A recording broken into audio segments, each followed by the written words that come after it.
গাজীপুরে বৈষম্য বিরোধী শিক্ষার্থীদের ওপর হামলার ঘটনায় আতঙ্ক ছড়িয়ে পড়েছে। আওয়ামী লীগ, যুবলীগ ও ছাত্রলীগের নেতাকর্মীদের বিরুদ্ধে নির্যাতন ও মারধরের অভিযোগ ওঠার পর গাজীপুর মহানগরীর ৩১ নম্বর ওয়ার্ডের ধীরাশ্রম এলাকা কার্যত পুরুষশূন্য হয়ে পড়েছে।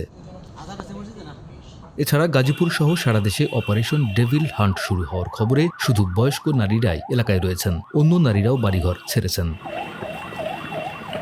রবিবার দুপুরে সরাসরি পরিদর্শনে দেখা যায় সাবেক মুক্তিযুদ্ধ বিষয়ক মন্ত্রী আকম মোজাম্মেল হকের বাড়ির প্রধান ফটক বন্ধ।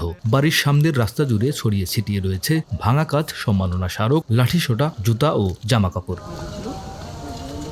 স্থানীয়দের মধ্যে আতঙ্ক বিরাজ করছে, কারণ শুক্রবার রাতের ঘটনার পর প্রায় সব পুরুষ সদস্য পালিয়ে গেছেন। কয়েকটি বাড়িতে কেবল বয়স্ক নারীদের পাওয়া গেছে, বাকিরা নিরাপদ আশ্রয়ের খোঁজে অন্যত্র সরে গেছেন।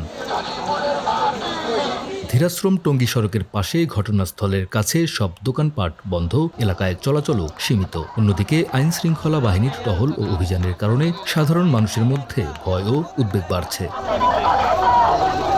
এদিকে অপারেশন ডেভিল হান্ট অভিযানের ঘোষণা দেওয়ার পর গতকাল শনিবার রাত থেকেই সাঁড়াশি অভিযান শুরু করে যৌথ বাহিনী। গুরুত্বপূর্ণ মোড়ে টহল বেশ জোরদার করা হয়।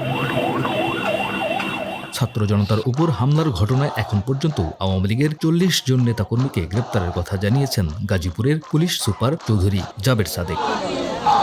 ডেস্ক রিপোর্ট, আমাদের সময়।